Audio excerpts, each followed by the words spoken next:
একটু যদি বড় বড় যে দাড়ি হয়ে যায় 1 ইঞ্চি, আপনি আগে শেভিং করছেন কেন? কারণ আমার যদি একটু বড় দাড়ি হয় তাহলে আপনাকে চাকরি দেবে না, ওই ভয়ে দাড়িকে সেভ করে চলে আসছেন। আছে না? কথা বলেন।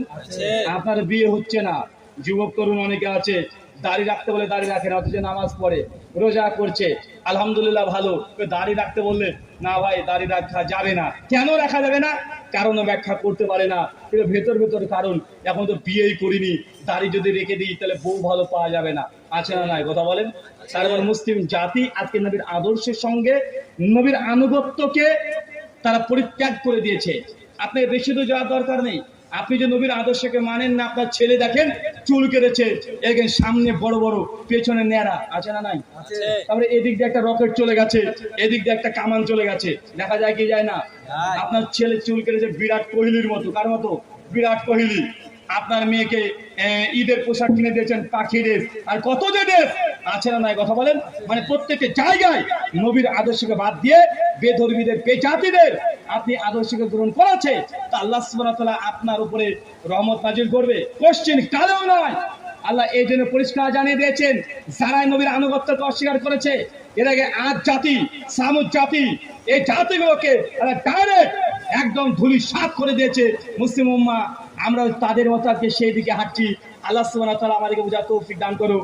চলো পড়ি আল্লাহুম্মা আমিন। সম্মানিত শুধু এই গোটা আলোচনা থেকে জাস্ট এতটা মেসেজ, নিজে পরিবর্তন হন। কুয়ান ফুসাকুম ওয়া আলাইকুম নারা। আগে নিজে পরিবর্তন হন, পরিবার বর্গকে হেফাজত করেন, ইনশাআল্লাহ অচিরেই আল্লাহর সাহায্য। আল্লাহ সুবহানাহু ওয়া তাআলা রহমান, তিনি দয়া করতে পছন্দ করে, তার কাছে ক্ষমা চান। সহিহ বুখারী 1147 নম্বর হাদিস। আল্লাহ নবী বলেছেন, প্রত্যেক রাত্রিবেলাতে শেষ আসমানে আল্লাহ সুবহানাহু ওয়া তাআলা নেমে আসেন, মানে তাহাজ্জুদের ওয়াক্তে আল্লাহ সুবহানাহু ওয়া তাআলা তিনি চিৎকার দিয়ে মুসলিম জাতিকে ডাকতে থাকে, কে আছে সেই বান্দা যারা দিনের বেলায় গুনাহ করেছে, আমি আল্লাহ রাত্রিবেলায় ক্ষমা করার জন্য আমি উপস্থিত আছি। কে আছে আমার কাছে ক্ষমা চাইবে, আমি তাকে ক্ষমা করে দিব।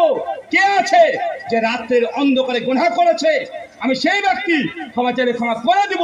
আল্লাহ ক্ষমা করার জন্য তিনি প্রতিদিন রাত্রিবেলা শেষ আসমানে নেমে আসে। আপনি কয়দিন আল্লাহর কাছে ক্ষমা চেয়েছেন? ক্ষমা চেয়েছেন?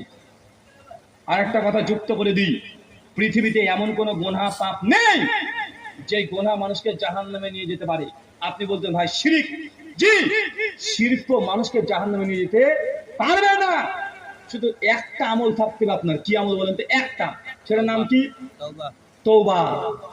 তওবা যদি হয় মৃত্যুর আগে, শিরকের পাপ আল্লাহ মাফ করবে কি করবে না? কথা বলেন। শিরকের পাপ মাফ করবে কি করবে না?